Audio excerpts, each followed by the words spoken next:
समुद्र किनारे बसे एक गांव में एक धनवान सेठ रहता था। उस धनवान सेठ के पुत्रों ने एक कौआ पाल रखा था। सेठ के पुत्र रोज अपने भोजन से बचा कुछ अन्न कौए को दे देते थे। सेठ के घर की जूठन खा खा कर वह कौआ कुछ ही दिनों में मोटा और तंदुरुस्त हो गया था। रोज सेठ के घर से भोजन मिलने पर कौए का अहंकार बहुत बढ़ गया। अब कौआ अपने से श्रेष्ठ पक्षियों को भी तुच्छ समझने लगा। अब आए दिन कौआ अपने से श्रेष्ठ पक्षियों का मान करने लगा। एक दिन समुद्र किनारे कुछ हंसों का जोड़ा उड़ाता हुआ आया और एक पेड़ पर जाकर बैठ गया। हंसों का जोड़ा बहुत खूबसूरत था। वर्टिकल बार हंसों की खूबसूरती देख सेठ के पुत्र हंसों की तारीफ करने लगे। वर्टिकल बार यह बात कौए को नागवार गुजरी। वह मन ही मन हंसों से ईर्ष्या करने लगा। हंसों से ईर्ष्या करते हुए वह दोनों हंसों में से जो सबसे ताकतवर हंस प्रतीत हुआ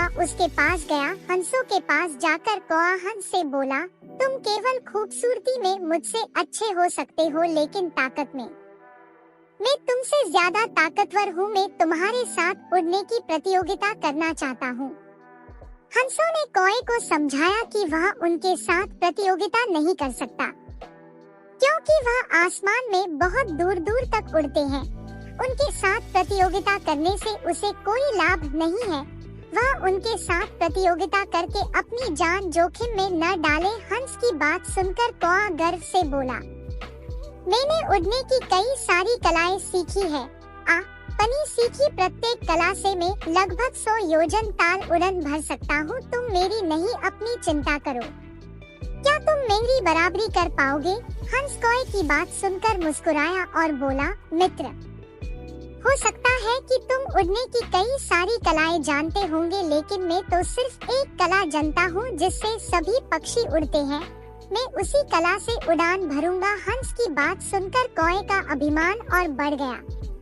वह बोला, हंस, तुमने जीवन में उड़ने की ज्यादा कलाएं नहीं सीखी है, इसलिए मैं तुम्हें आसानी से हरा दूंगा। अब तुम हार देखने के लिए तैयार हो जाओ। वर्टिकल बार उनकी बातें सुनकर कई पक्षी इस प्रतियोगिता को देखने के लिए वहां जमा हो गए। सभी पक्षियों के सामने हंस और कौआ दोनों समुद्र की और उड़े पक्षियों को देखकर कौआ कई तरह की कलाबाजियां दिखता हुआ आसमान में उड़ने लगा और देखते ही देखते हंस से आगे निकल गया। हंस अभी भी हमेशा की तरह अपनी सामान्य गति से ही उड़ रहा था। यह देखकर वहां उपस्थित कई सारे कौए प्रसन्नता व्यक्त करने लगे। वर्टिकल बार कुछ ही दूर में कौए के पंख थकने लगे। वह विश्राम करने के लिए अपने आसपास पेड़ की डालियों को खोजने लगा, लेकिन विशाल समुद्र में वह काफी आगे निकल आया था। उसे अपने आसपास सिर्फ पानी ही पानी नजर आ रहा था। इतने समय में